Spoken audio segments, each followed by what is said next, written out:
Ele é a fonte inesgotável de amor, de vida,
da nossa vida. E obrigado, Jesus, pela oportunidade de estarmos aqui. Aleluia. Te louvando, engrandecendo o teu nome. Aleluia. Digno dessa nação, só tu és Senhor. Digno do meu louvor, só tu és Senhor.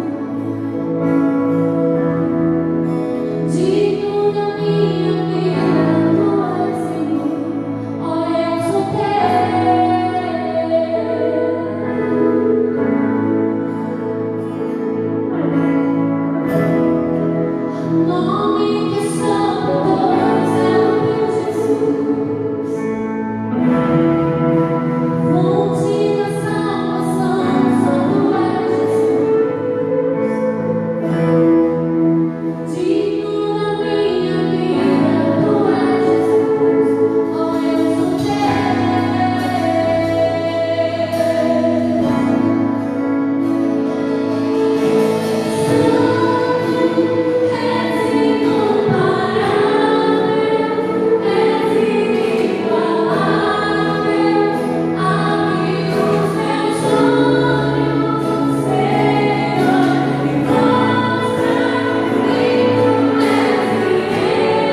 Gostaria de reforçar o meu pedido. Se você ainda não compartilhou a nossa live, compartilhe, por favor, nas suas redes sociais, nos seus grupos de WhatsApp, nos seus grupos de Facebook, para que o máximo de pessoas possam ser alcançadas por intermédio da palavra de Deus.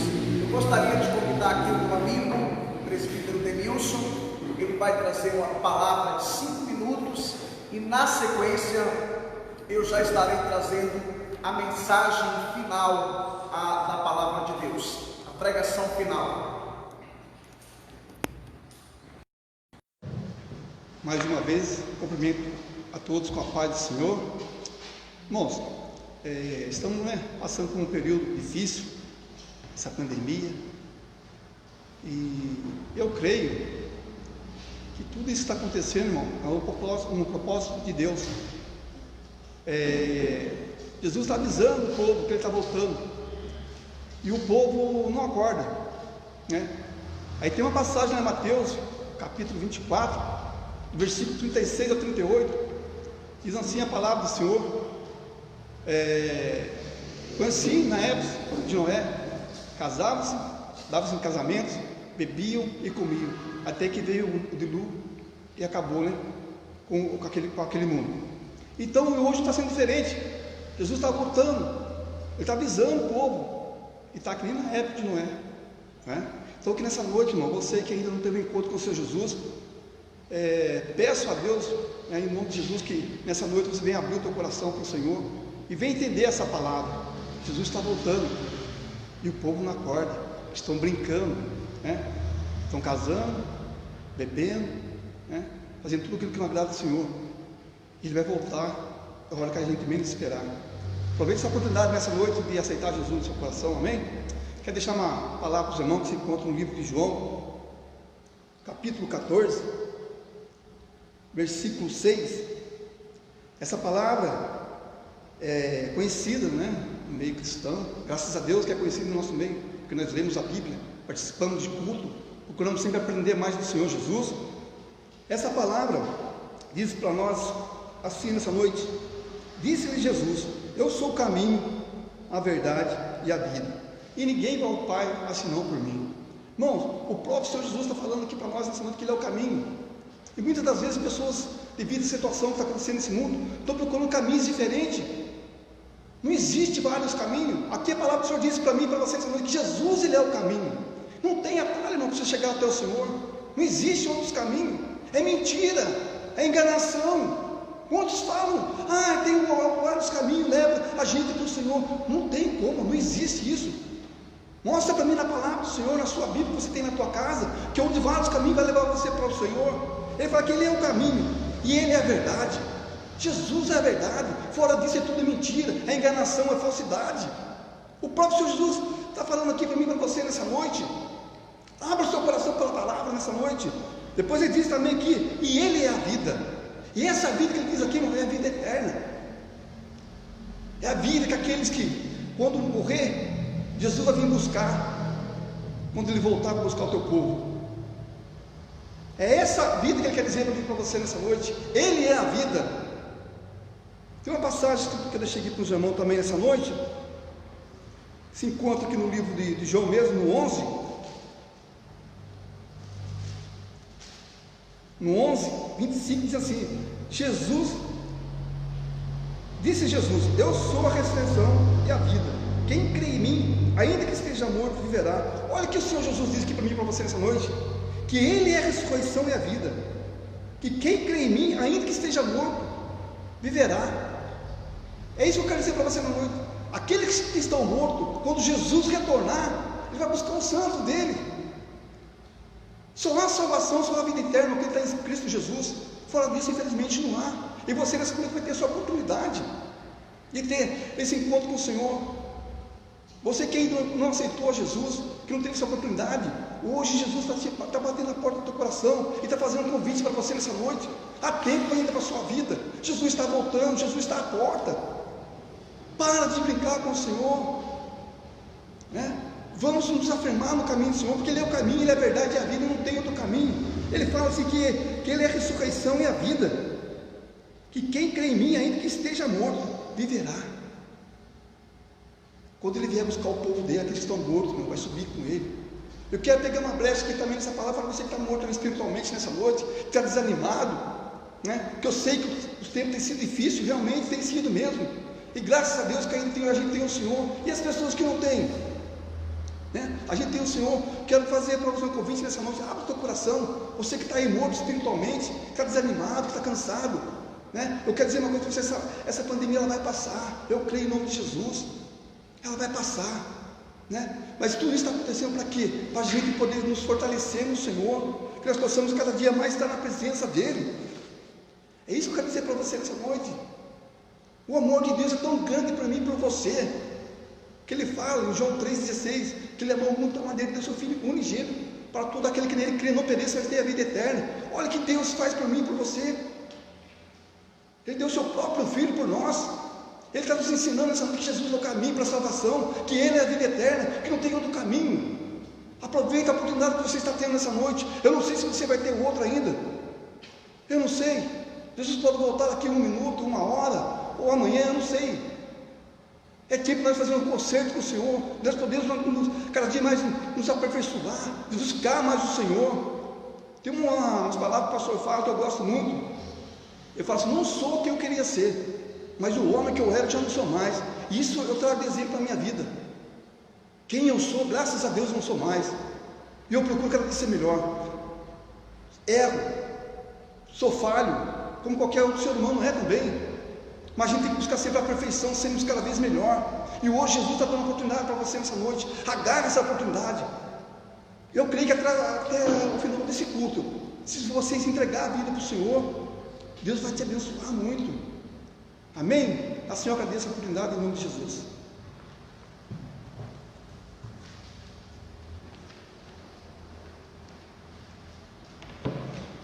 Muito obrigado, presbítero Denilson. Eu gostaria de convidar você agora a abrir a sua Bíblia, por favor, juntamente comigo, na segunda epístola do apóstolo Paulo aos Coríntios, no seu capítulo 8,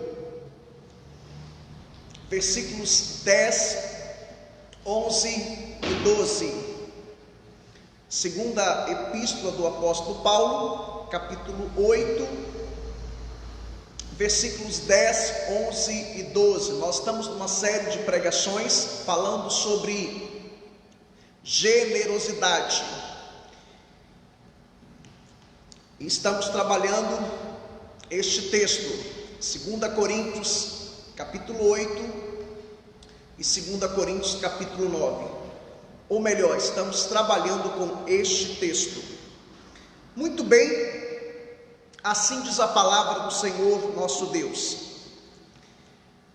e nisto dou minha opinião, pois a vós outros que desde o ano passado principiastes não só a prática, mas também o querer, convém isto: completai agora a obra começada, para que, assim como revelastes prontidão no querer, assim a leveis a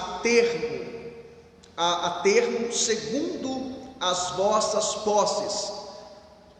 Porque se há boa vontade, será aceita conforme o que o homem tem, e não segundo o que ele não tem.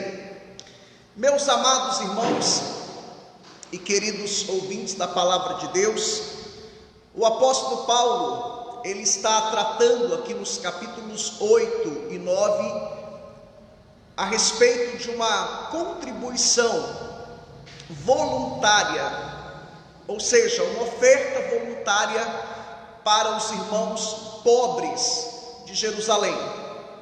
E Paulo tinha convocado as igrejas da Galácia, Paulo tinha convocado as igrejas da Macedônia e também as igrejas da Acaia para participar desta coleta especial para socorrer os irmãos lá de Jerusalém. E Paulo, a impressão que a gente tem, a leitura que a gente faz, parece que ele teve um problema com a igreja de Corinto. Parece que essa igreja, ela começou animada, participando desse projeto, e ela deu uma pausa, ou até mesmo parou. E Paulo então já tinha falado sobre este assunto com eles no capítulo 16 da sua primeira carta, e agora Paulo gasta 2 capítulos para falar com eles a respeito deste assunto. E Paulo bate na tecla da generosidade. Paulo também bate na tecla da voluntariedade, para que eles pudessem contribuir de forma voluntária. E também Paulo fala dos benefícios de contribuir, de investir em pessoas. E Paulo usa aqui o exemplo das igrejas da Macedônia, isto é, Filipos, Tessalônica e Bereia.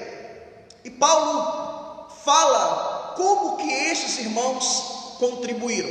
E a gente viu isso nos versículos anteriores. A gente ministrou 2 Coríntios capítulo 8, versículo 1 e 2, depois 2 Coríntios capítulo 8, do versículo 3 até o 5, e semana passada 2 Coríntios capítulo 8, do versículo 6 até o versículo 9. E nós vimos que essas igrejas, as igrejas da Macedônia, elas contribuíram durante um período de tribulação.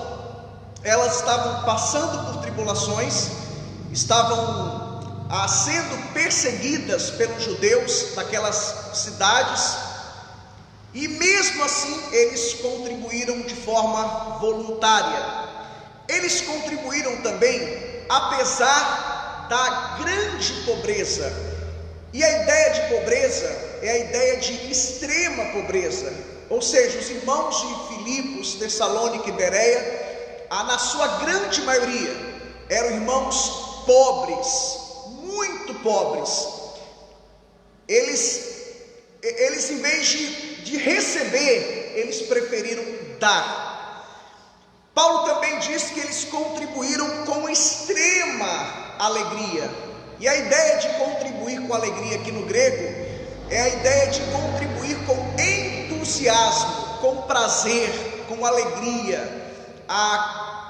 Era com essa motivação que os cristãos lá da Macedônia contribuíram. E Paulo diz que eles deram além do que eles podiam. Eles fizeram, na verdade, um sacrifício. Eles deram além daquilo que eles podiam.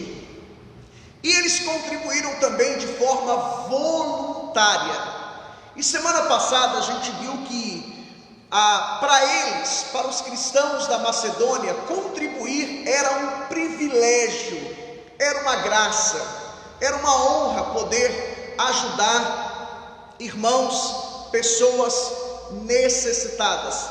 E aprendemos também que eles se deram voluntariamente ao Senhor e também aos outros. Ou seja, a mordomia cristã, tudo que eu tenho provém do Senhor, tudo que eu tenho pertence ao Senhor.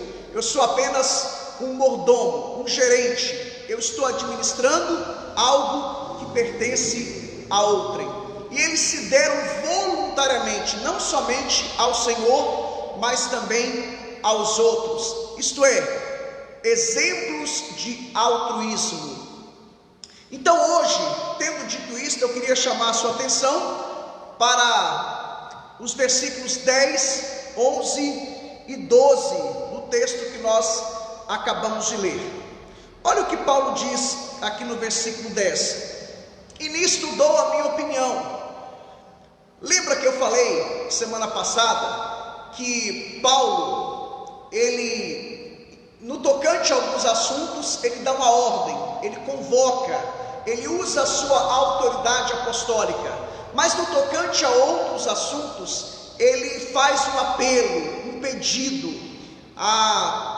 e ele emite a sua opinião. Por quê? Porque dentro da concepção de Paulo, ele entendia que ele tinha autoridade sobre a vida dos cristãos, mas autoridade espiritual. Ele não tinha autoridade sobre a vida financeira das pessoas. Então Paulo, ele ensinava, e aqui ele está dando a opinião dele a respeito deste assunto. É claro que a Bíblia aqui ela estava ainda, ou seja, o Novo Testamento ainda estava em formação, estava em composição ainda. Mas hoje nós sabemos que Paulo, na verdade, estava aqui sendo inspirado pelo Espírito Santo. Naquele contexto, quando ele escreveu, ele não tinha noção, na verdade os apóstolos não tinham noção que eles estavam escrevendo o Novo Testamento, né? Eles escreviam, mas na verdade eles foram inspirados pelo Espírito Santo. Então é por isso que Paulo diz: dou a minha opinião. Algumas versões aparece a palavra o meu parecer. Então Paulo não tinha autoridade sobre a vida financeira das pessoas. Mas nós vamos encontrar lá no capítulo 16, Paulo dando uma ordem para a igreja de Corinto contribuir, como ele deu essa ordem para a igreja, para as igrejas da Galácia, para as igrejas da Macedônia, e depois, escrevendo aos romanos também, ele deu essa ordem, né? Ou seja, ele estava, na verdade, ratificando o que o Antigo Testamento já dizia. A contribuição é um dever no Antigo Testamento do judeu, no Novo Testamento do cristão. Agora, eu não posso estipular o valor, eu não tenho autoridade sobre a sua vida financeira. Você tem que fazer isso de forma voluntária, você tem que fazer isso como expressão de gratidão, como demonstração de amor, porque você é generoso, porque você é altruísta, e tantos outros motivos, porque Mamon não é o seu Deus. Mas você não pode se sentir obrigado, constrangido a fazer algo. Então Paulo deixa a critério deles. Olha, é dever do cristão. Paulo está convocando, ele dá uma ordem, mas ele não estipula valor. Ele fala da necessidade dos irmãos lá de Jerusalém, fala que é um dever contribuir, mas ele não estipula valor. Então é sobre isso que ele está falando aqui no versículo 10. E nisso dou a minha opinião: pois a vós outros, ele se refere à igreja de Corinto, que desde o ano passado, Paulo continua, começaram não só a levantar essa oferta, mas também vocês desejaram fazer isso. É isso que Paulo diz no verso 10. Convém agora que vocês possam dar sequência, dar continuação. É isso que Paulo está dizendo aqui no versículo 10. Sabe, irmãos, e aqui eu quero fazer uma aplicação. Essa igreja, quando Paulo enviou Tito para essa igreja, para fazer essa coleta, esse levantamento, essa igreja é como se eles ficaram empolgados, entusiasmados, animados, motivados, mas com o tempo eles foram se esfriando. Com o tempo eles, é como se não tocassem nesse assunto mais, é como se isso tornou-se algo secundário, plano B. Então Paulo está lembrando a eles: vocês lembram que no ano passado, ou seja, quando eu enviei Tito aí, vocês fizeram um compromisso, vocês prometeram participar dessa coleta. Sabe, irmãos, há uma grande diferença entre prometer e cumprir. Um ano antes, os cristãos da cidade de Corinto prometeram a Tito que iriam participar dessa coleta especial para os irmãos pobres de Jerusalém. Porém, entretanto, todavia, contudo, não estavam cumprindo. A palavra de Deus diz, uma das regras da hermenêutica é que o texto, ele só tem um sentido. O sentido do texto aqui, Paulo está falando sobre contribuição. Este é o sentido do texto. Mas uma das regras da hermenêutica é que nós podemos fazer várias aplicações dentro do texto. Então o sentido do texto é: Paulo está falando sobre contribuição financeira para os irmãos pobres de Jerusalém, ponto. Mas a hermenêutica diz que nós podemos fazer várias aplicações, né, dentro de um texto. E uma aplicação que eu quero fazer aqui: a palavra de Deus diz que a palavra do cristão, ela tem que ser sim, sim e não, não. O que passar disso é procedência maligna. E quantas vezes a gente promete algo e não cumpre? Então Paulo está chamando a atenção dessa igreja, Paulo está exortando essa igreja: olha, vocês prometeram, partiu de vocês, vocês estavam empolgados, animados, motivados, estavam a todo vapor, e agora vocês pararam, vocês não deram continuidade, não deram sequência, vocês não estão nem falando sobre esse assunto mais, vocês prometeram uma coisa e não estão cumprindo. Eu sempre digo que evangelho é sinônimo de mudança de vida e de caráter. Nós não podemos continuar com aquelas mesmas práticas pagãs. E Paulo está escrevendo para uma igreja. Corinto era a capital da Acaia, isto é, a Acaia corresponde à Grécia hoje, a parte sul da Grécia, uma cidade cosmopolita, uma cidade com aproximadamente 700 mil habitantes, uma cidade que era comum encontrar pessoas de todas as partes do mundo. Era uma cidade cosmopolita, como eu falei, ou seja, várias culturas dentro de uma cidade. E era uma cidade grega, uma cidade pagã. Então esses cristãos, eles estavam vindo de um contexto pagão. Então Paulo está dizendo para eles: vocês não podem continuar com aquelas práticas antigas. Tem muita gente que é assim, ele promete o sol e a lua e não dá uma estrela. Ele fica empolgado quando alguém lança um projeto, lança um desafio, mas com o tempo o fogo se apaga. Mas é preciso salientar que essa pessoa, ela deu a sua palavra, pode contar comigo. É mais ou menos assim: estamos juntos, mas na hora do vamos ver mesmo, cadê o fulano de tal? Cadê o Beltrano? Cadê o ciclano? Então a gente precisa cumprir, manter a nossa palavra. E aqui Paulo está advertindo essa igreja: vocês têm que cumprir o que vocês prometeram. Então eu estou dando a minha opinião, o meu parecer. Hoje nós sabemos que Paulo estava sendo inspirado pelo Espírito Santo. Vocês devem fazer isso de forma voluntária, de forma generosa, mas devem cumprir a promessa. Isso é uma convocação, é uma lei, é um princípio.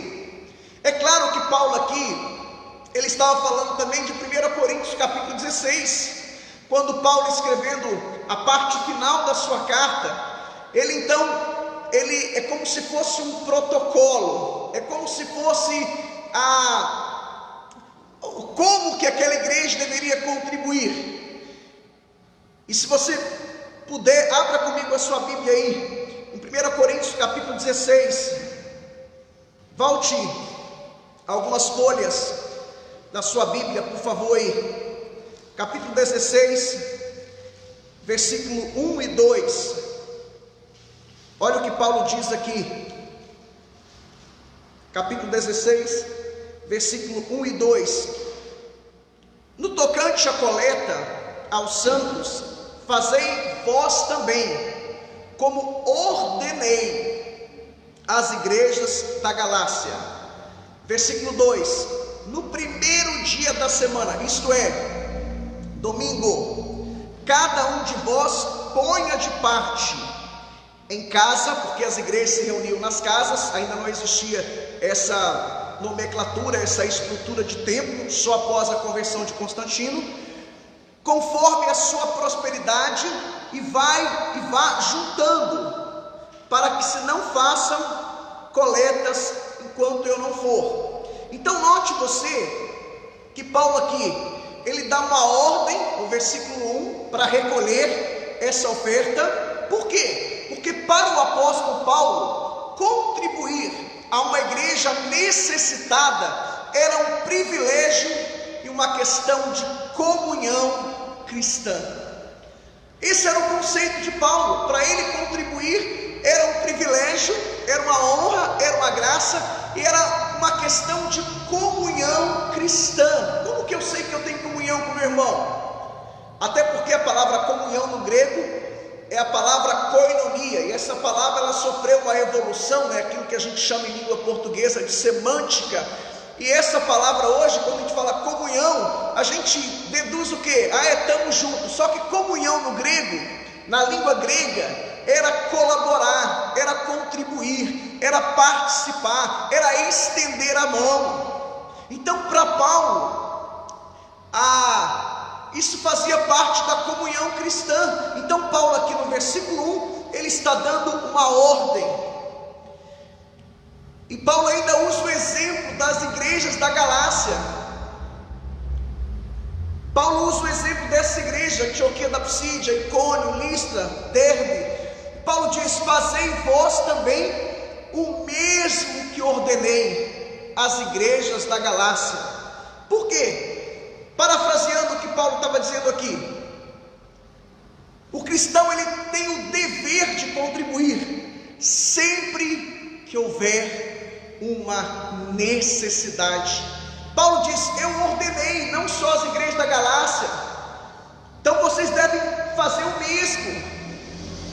Então Paulo ordena aquelas igrejas que elas devem contribuir, porque isso é uma lei, um princípio de Deus, tanto na antiga aliança como na nova aliança. Mas Paulo, ele nesse protocolo, ele dá os termos de forma voluntária, de forma generosa.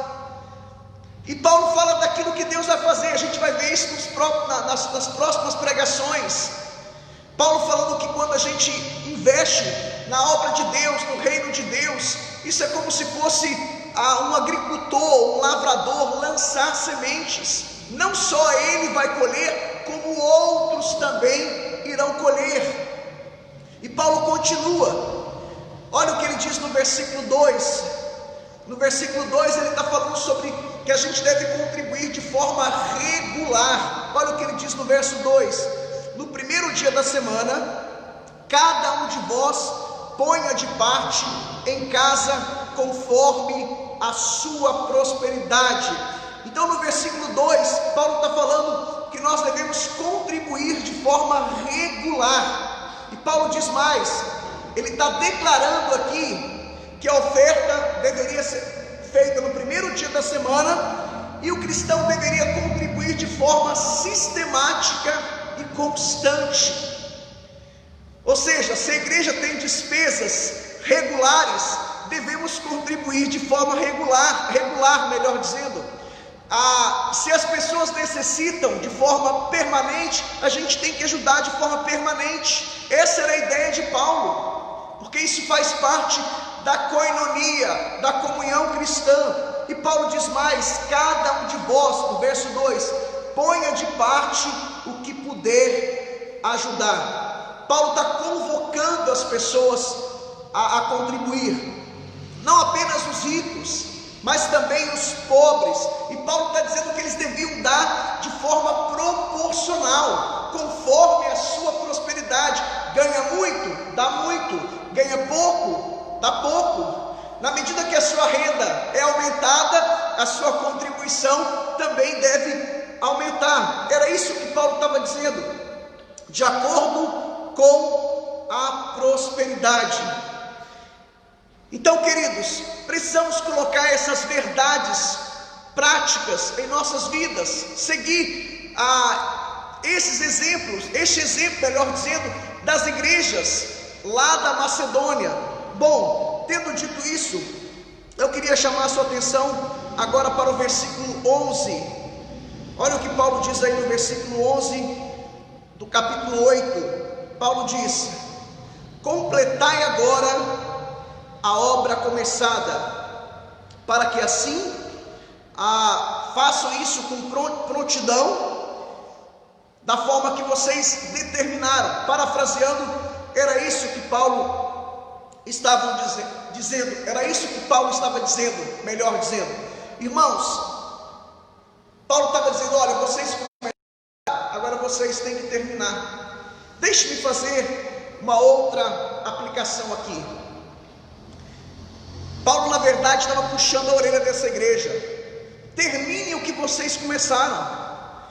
Você nunca será conhecido por uma obra inacabada. Alguém me disse isso uma vez, e isso marcou a minha vida.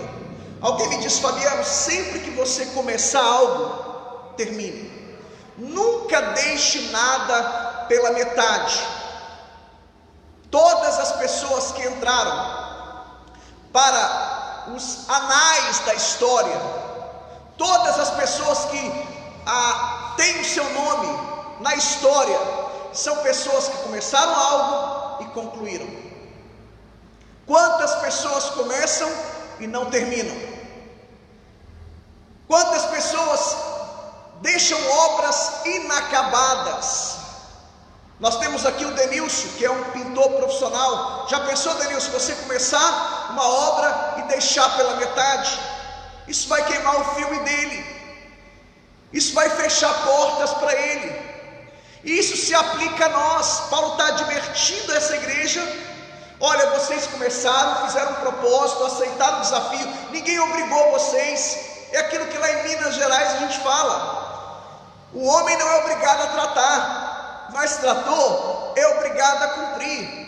E promessa é dívida, já diziam os antigos. Então essa igreja combinou uma coisa e não fez. E Paulo gasta 2 capítulos para corrigir essa igreja, para chamar a atenção dessa igreja, para puxar a orelha dessa igreja. Irmãos, precisamos concluir, terminar aquilo que a gente começou. Isso se aplica em todas as áreas. Muitas vezes, quando você deixa algo inacabado, quem sabe você deixou algo inacabado em algum lugar, você precisa voltar. Você precisa resgatar a sua dignidade, resgatar a sua honra. Quando eu li o livro 37 Qualidades de um Líder, do pastor Josué Gonçalves, um dos primeiros livros que eu li sobre liderança, lá tem uma frase neste livro que diz: nunca queime as pontes. Nunca queime as pontes. Por quê? Porque você não sabe o dia de amanhã. A vida é como se fosse uma roda gigante. A vida dá muitas voltas. Quem está lá em cima hoje está lá embaixo, quem está lá em cima hoje pode estar lá embaixo amanhã, e quem está lá embaixo hoje pode estar lá em cima amanhã. Eu tenho experiência nessa área. Eu pastoreei gente que era milionário, hoje é pobre. Eu pastoreei gente que era pobre, hoje é rico. Eu tenho visto isso a cada dia. A vida é como se fosse uma roda gigante. Nunca queime as pontes, porque você pode precisar de passar por essa ponte de novo. Nunca saia de um lugar pela porta dos fundos ou pela porta lateral. Nunca.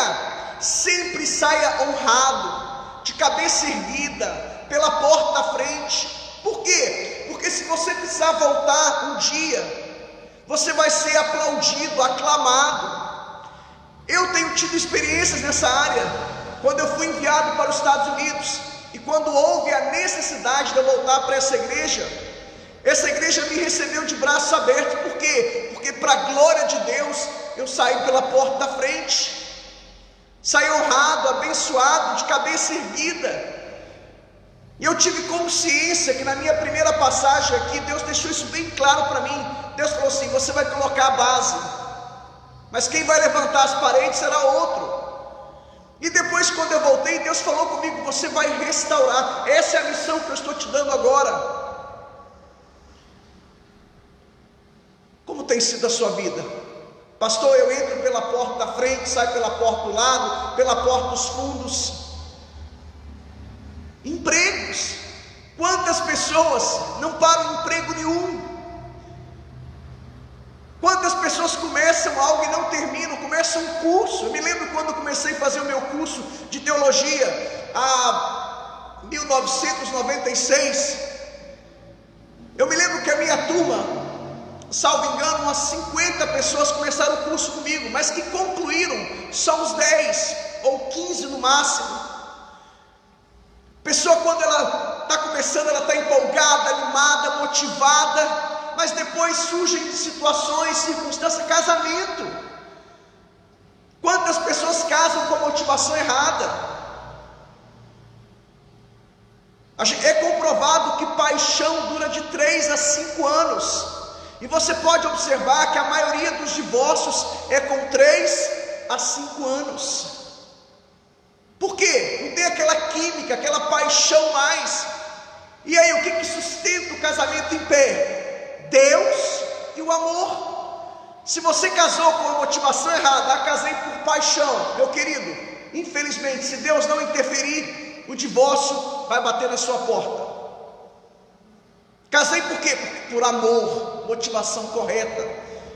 Para a glória de Deus, esse ano eu completei 23 anos de casamento. Por quê? Porque casei por amor, não foi por paixão. É claro que é importante, faz parte, são 4 palavras gregas para amor: ágape, eros, filos e storge. Eros, que é o amor físico. Quantas pessoas começam algo e não terminam? E aí desistem. Se Deus te deu uma missão, se Deus colocou algo nas suas mãos, se você começou algo, conclua, termine. Saia pela porta da frente, saia honrado, saia abençoado. Me lembro uma vez, eu tinha alguns cargos na minha igreja de Lajinha, algumas funções, isso em 1997, e eu sentei com o meu pastor, falei: pastor, eu tinha 5 ou 6 cargos naquela época. Eu era pastor do Ministério de Louvor, nós tínhamos com 4 grupos, eu era conselheiro da rede de jovens, eram mais de 100 jovens, era professor dos adolescentes, eram mais de 70 adolescentes, era dirigente de uma congregação, e tinha uma outra função que eu não me lembro agora. Eu falei: pastor, não dá, não consigo. Aí o pastor falou da parábola dos talentos.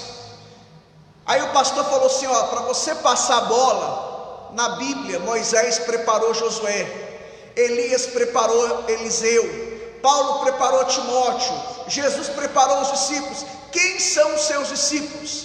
Falei: pastor, não tenho Josué no momento, não tenho Eliseu no momento, não tenho um Paulo, um Timóteo ainda. Ele falou: então, conclua. Aí quando eu percebi que alguns cargos, pastor, eu já tenho um sucessor, então é hora. Tudo que Deus colocou nas suas mãos, conclua, e faça com amor, com alegria, com prazer, porque é para Deus. Não deixe nada inacabado. E é sobre isso que Paulo está dizendo aqui: vocês começaram, mas não concluíram. Mas graças a Deus, que o Deus da Bíblia, Ele sempre nos dá uma nova chance, Ele sempre nos dá uma nova oportunidade. E Paulo, escrevendo aos Romanos depois, Paulo sai de Éfeso, Paulo passa em Corinto, por volta do ano 57, e ele escreve aos Romanos, e ele diz que a igreja de Corinto estava participando da coleta. Ou seja, essa igreja, ela teve a oportunidade de corrigir o seu erro, e ela corrigiu, ao ponto que Paulo de Corinto, possivelmente escrevendo da casa de Gaio, ele diz: olha, a igreja de Corinto, como as igrejas da Macedônia, isso pareceu bem a eles fazer uma coleta para os irmãos pobres de Jerusalém. Quem sabe Deus não está dizendo a você hoje: volte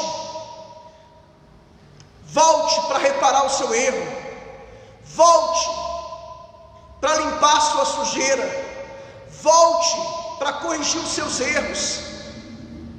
A gente vê na Bíblia Jacó tinha um monte de promessas de Deus, mas Jacó tinha 40 anos. Pergunta a você, o que Jacó tinha? 40 anos, ele tinha 2 mulheres e 11 filhos: Rubem, Simeão, Levi, Judá, Isacar, Zebulon, Dan, Naphtali, Gad, Asa, José, e ainda não tinha Benjamim. Mas o que ele morava de favor na casa do sogro.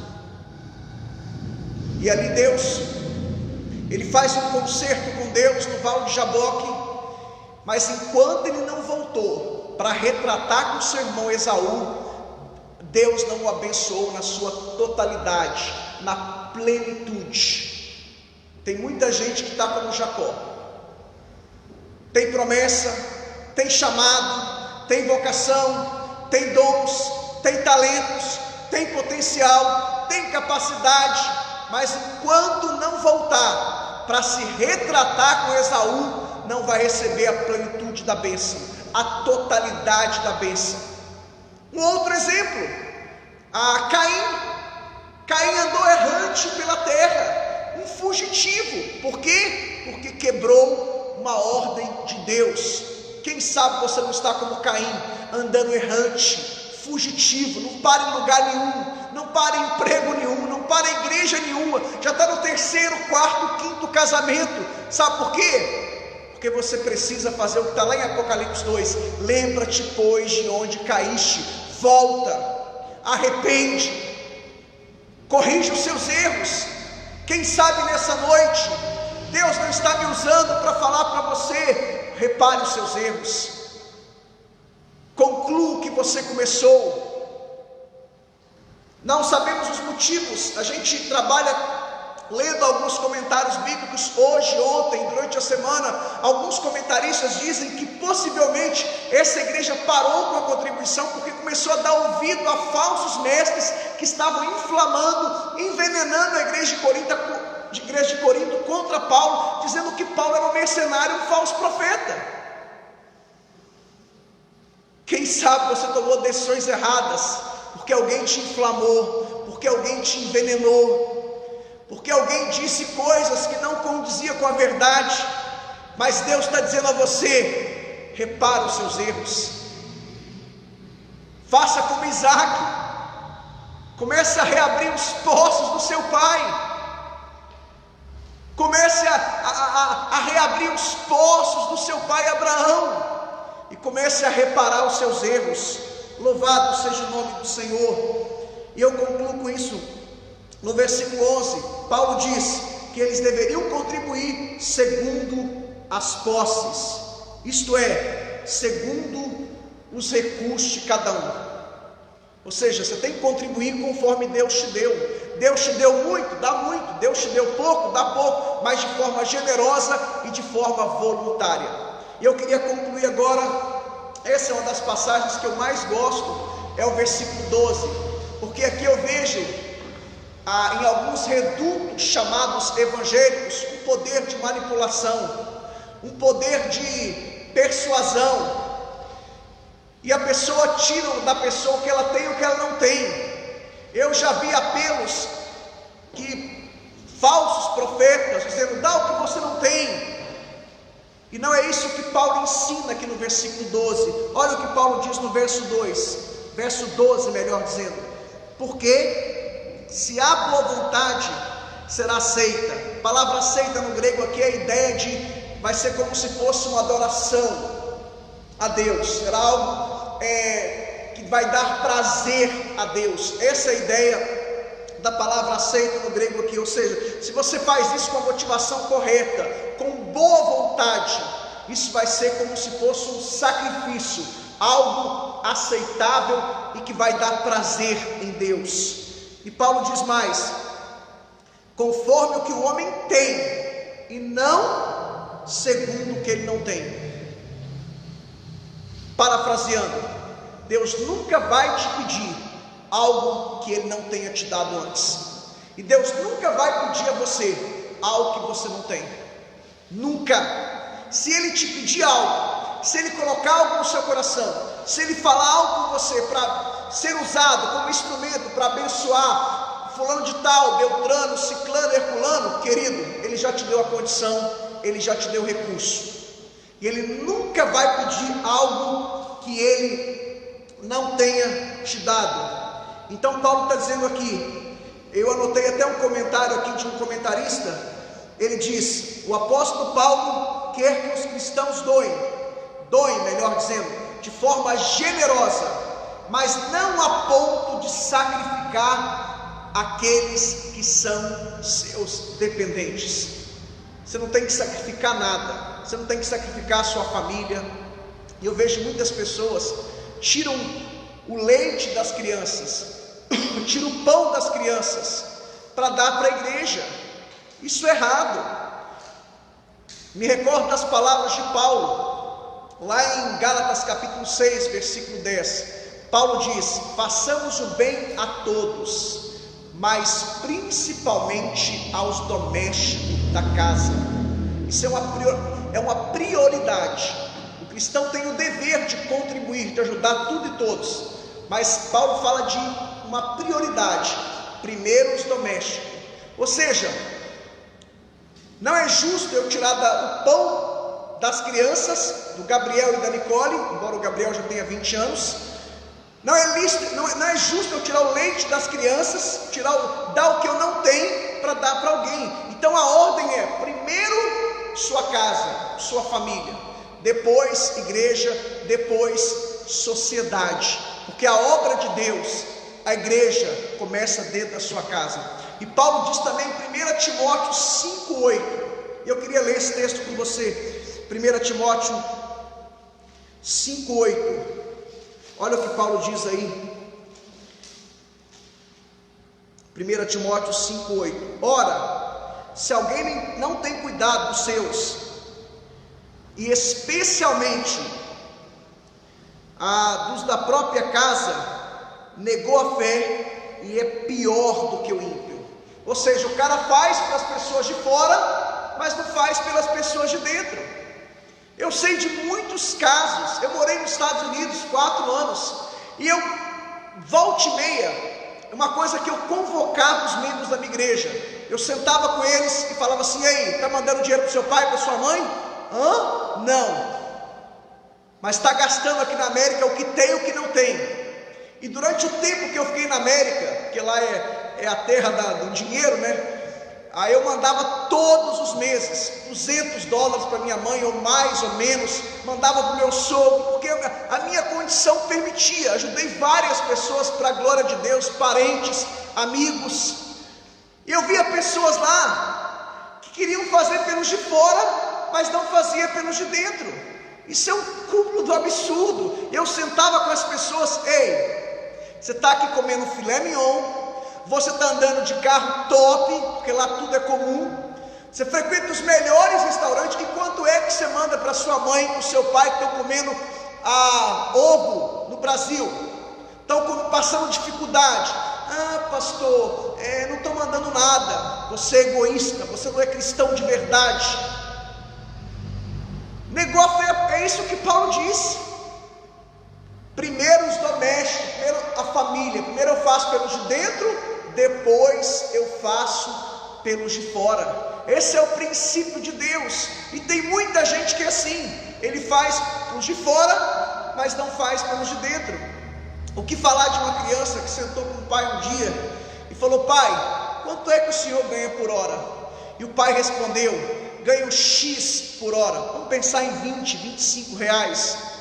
A criança falou assim: pai, eu já juntei o dinheiro para o senhor ficar 1 hora comigo. Muitas vezes o cara tem tempo para os amigos, tem tempo para tudo e todos, mas não tem tempo para a esposa, para o marido, para os filhos. É uma questão de prioridade. Primeiro família, depois as outras coisas. A ordem de Deus é primeiro Deus, grave isso, depois família, e depois há uma discussão: igreja, trabalho, igreja. Alguns acham que é igreja, depois trabalho. Alguns acham que eu trabalho, depois a igreja. Minha concepção, minha avaliação pessoal: a igreja não pode tomar o lugar do trabalho, e nem o trabalho não pode tomar o lugar da igreja. Tem que conciliar, porque uma ovelha não sobrevive fora do aprisco, do redil, do curral. Ela vai tornar-se uma ovelha vulnerável aos ataques do inimigo. Uma brasa fora do fogo, ela se apaga. Então essa é a minha avaliação pessoal: Deus, família, Depois, igreja e trabalho, mesmo pé de igualdade. Igreja não pode tomar o lugar do trabalho e nem o trabalho tomar o lugar da igreja. É uma questão de você colocar no mesmo pé de igualdade. E por fim, Paulo diz: você tem que dar aquilo que você tem.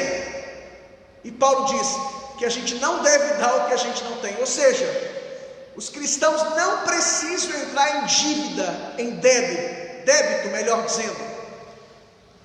E a gente vê isso, gente fazendo loucura, gente dando o que tem, o que não tem. Eu conheço muitos casos de pessoas que na hora da empolgação deram o que não podiam dar e depois ainda processaram a igreja. Já aconteceu de gente chegar em mim e eu perceber que ela está empolgada. Pastor, eu vou te dar isso aqui, olha, você pode até me dar, mas eu vou te dar uma semana para você pensar e repensar. Aí uma semana ou 3, 4 dias a pessoa chegar: ô pastor, eu dei, mas eu arrependi. Está aqui, querido, está aqui, eu sabia que você ia arrepender, que eu vi que você estava empolgado.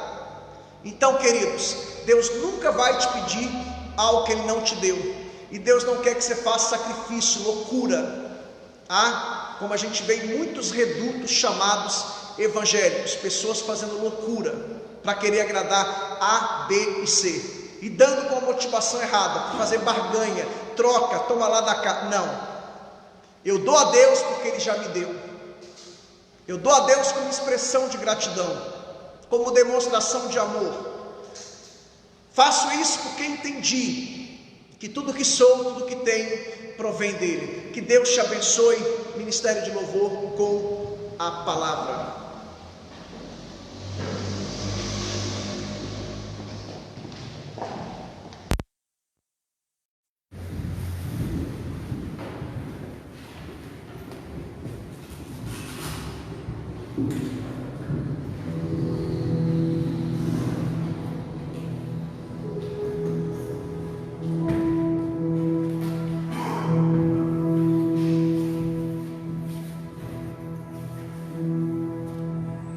Digno dessa nação, só tu és Senhor. Digno do meu louvor, só tu és Senhor.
você participe